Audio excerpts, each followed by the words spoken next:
guys, I'm Sean from BlueHub, and today I'm here to tell you how you can manage goods in using a scanning device or the WMS app or warehouse management system app as Cin7 Core.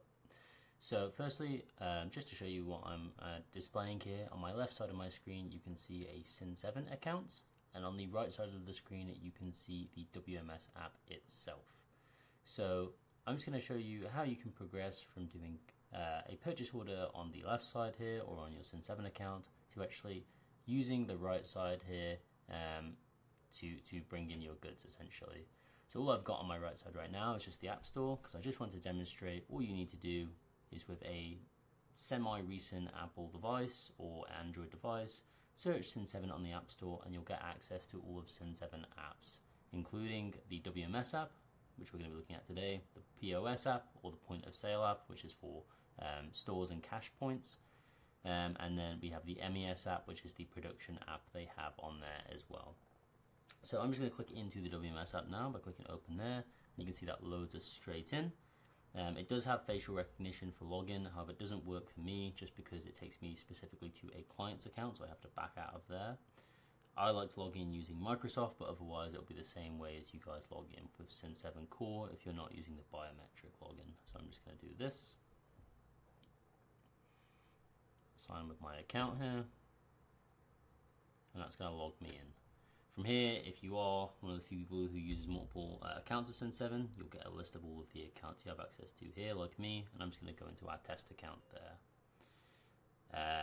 It's asking me there once again, do I want to make this my biometric, so I automatically log into that account if I do use the biometrics, and I'm just going to click away from that because, like I say, it's not that useful if you have lots of accounts you want to log into at once. So I'm now going to go to my locations here, and I'm going to select the location where I want to receive my goods into, or the warehouse I'm working out of. Now this is probably a good point to jump back onto the PC and show you how this would link together. So if you look at the screen of the actual PC again now, we can see here I can go to my purchase orders and I can raise a new purchase order in this location or in any location. I can select my supplier and do my PO as I typically would. No special settings are required here, so I'm going to bring in, do a purchase against BlueHub. I can give it a required by date here, and I can select my location here, which is that corresponding field that we have on the right side over here.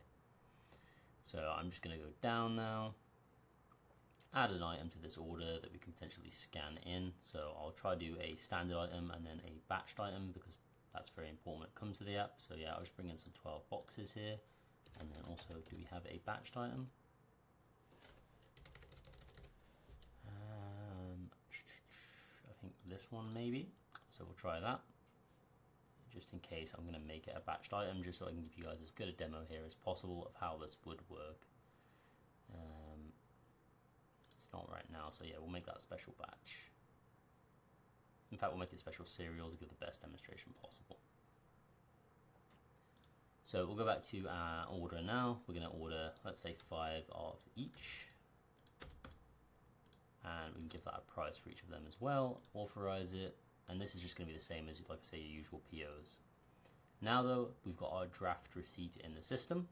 And what that means is if we now go back to the app and we select the right location and then proceed, we'll get a list of all of the different transactions we can manage from the app in that location. In my case, since this is going to be a video on receiving goods, I'm going to click the receive button. I'm going to do it against the PO here. So there are options to receive without a PO. I don't think it works as well, but if you just want to receive an item in and then match it to the PO, you can do so. Or you can receive in via a bin transfer. So you can scan or receive items into a bin if they've been selected to go to that bin, but they're kind of the lesser uses here.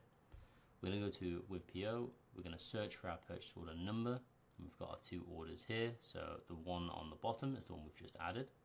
We can see here it's filtered by dates or order number, so we can click on these and filter by different options there. So date is probably the best one. We're just going to click the newest one here, click finish to actually go into it, and now we have the option to receive in our goods.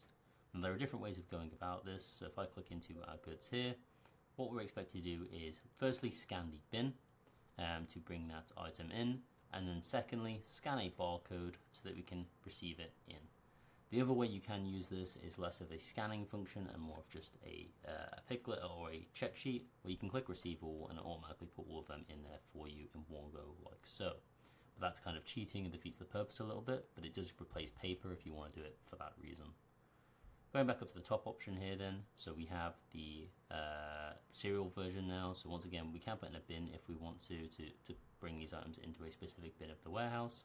And something I didn't show you before is up in the top right, if I move my mouse there, there's a little scanning icon. So even if you don't have an actual scanning device, which is just another Apple or Android device with a scanner, and you guys can see my keyboard there, but yeah, even if you don't have that, then you can still use the scanning function using that scanning button there, which just uses the camera of the device instead, and it can be quite handy. So I'm just going to put in a serial number here. You can also add an expiry date if your item does have one. And once again, the recommended approach here is that you scan both the bin and the serial number, so you don't really want to be entering either of these manually because it's just more error prone, but it is possible to do if you think it would work for your business. If we now scroll down, we can see that one's been added. The quantity can't be adjusted here because it's serialized, so we have to have a different serial number for each.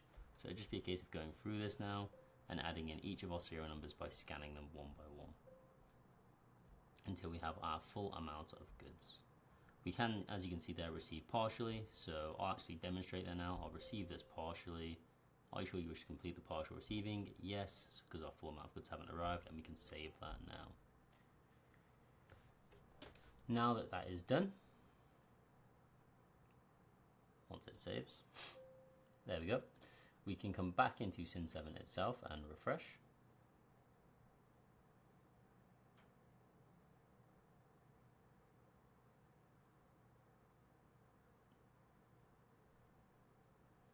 In doing so, you can see we now have a completed stock receipt. All of our items have now been received in immediately because we was connected to the internet, and all we now need to do is add our invoice. So that's been done entirely from the app. If we then want to, we can still print off a receiving note here, or if we want to, either via the app or via the computer, we can go back in and receive that final item that was not received. So one thing I will show to you guys is now that I've done it like this and I've put this item in here as a draft, if we search for that PO one more time, so it's still there because we still have goods left to receive against it, we can click back into it.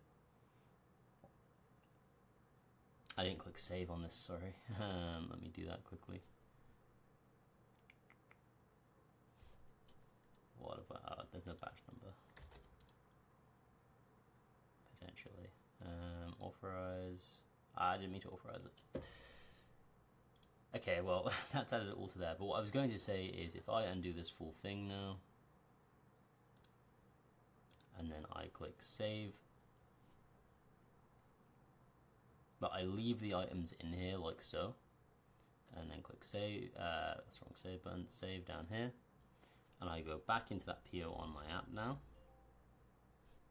Just double checking that's saved. Because it's all the items are there, but it's a draft, we can actually see they've all been marked as received already, just because they are there.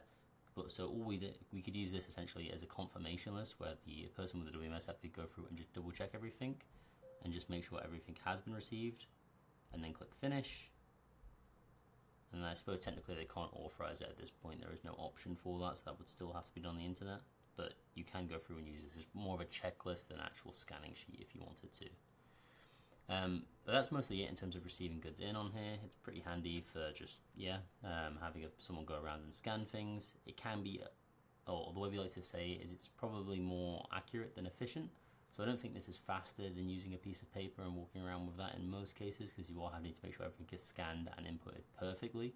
But it is very accurate, so there's no chance of the serial numbers being wrong if you're scanning them, and there's no chance, or it's harder to miss things because you've got a digital list in front of you, so there's nothing that can go wrong with the receiving note or something, or part of it's left elsewhere, etc.